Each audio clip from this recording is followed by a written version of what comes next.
Histoire du jeune roi des îles Noires. Vous saurez, Seigneur, continua-t-il, que mon père, qui s'appelait Mahmoud, était roi de cet État.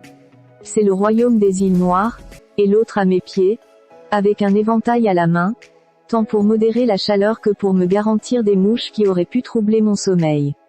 Elle me croyait endormie, et elle s'entretenait tout bas, mais j'avais seulement les yeux fermés, et je ne perdis pas une parole de leur conversation. Une de ces femmes dit à l'autre, « N'est-il pas vrai que la reine a grand tort de ne pas aimer un prince aussi aimable que le nôtre ?» « Assurément, » répondit la seconde. « Pour moi, je n'y comprends rien, et je ne sais pourquoi elle sort toutes les nuits et elle le laisse seul. Est-ce qu'il ne s'en aperçoit pas?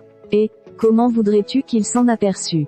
Reprit la première. Elle mêle tous les soirs dans sa boisson un certain suc d'herbe qui le fait dormir toute la nuit d'un sommeil si profond, qu'elle a le temps d'aller où il lui plaît. Et, à la pointe du jour, elle vient se recoucher auprès de lui. Qu'elle fût sortie, je me levai et m'habillai à la hâte. Je pris mon sabre et la suivis de si près que je l'entendis bientôt marcher devant moi. Alors, réglant mes pas sur les siens, je marchai doucement, de peur d'en être entendu. Elle passa par plusieurs portes qui s'ouvrirent par la vertu de certaines paroles magiques qu'elle prononça, et la dernière qui s'ouvrit fut celle du jardin, où elle entra. Je m'arrêtai se lève, changer cette grande ville, et ce beau palais en des ruines affreuses, qui ne seront habités que par des loups, des hiboux et des corbeaux.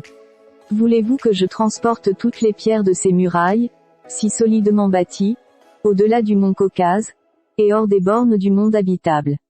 Vous n'avez qu'à dire un mot, et tous ces lieux vont changer de face. Comme la reine achevait ces paroles, son amant et elle, se trouvant au bout de l'allée, tournèrent pour entrer dans une autre et passèrent devant moi. J'avais tiré mon sabre, et comme l'amant était de mon côté, je le frappai sur le cou et le renversai par terre. Je crus l'avoir tué, et dans cette opinion, je me retirai brusquement sans me faire connaître à la reine, que je voulus épargner, parce qu'elle était ma parente. Cependant le coup que j'avais porté à son amant était mortel. En même temps sont la juste cause de la vive douleur dont vous ne voyez que les faibles marques. Et, quelles sont ces nouvelles, madame? Lui lis-je. La porté son amant, qu'elle avait fait transporter où elle avait jugé à propos, la même nuit que je l'avais blessé. Elle l'avait empêché de mourir jusqu'alors par des breuvages qu'elle lui avait fait prendre et elle continua de lui en donner et de les lui porter elle-même tous les jours, dès qu'il fut au palais des larmes. Cependant, avec tous ses enchantements, elle ne pouvait guérir ce malheureux. Il était non seulement hors d'état de marcher et de se soutenir, mais il avait encore perdu l'usage de la parole, et il ne donnait aucun signe de vie que par ses regards. Quoique la reine n'eût que la consolation de le voir et de lui dire tout ce que son fol amour pouvait lui inspirer de plus tendre et de plus passionné,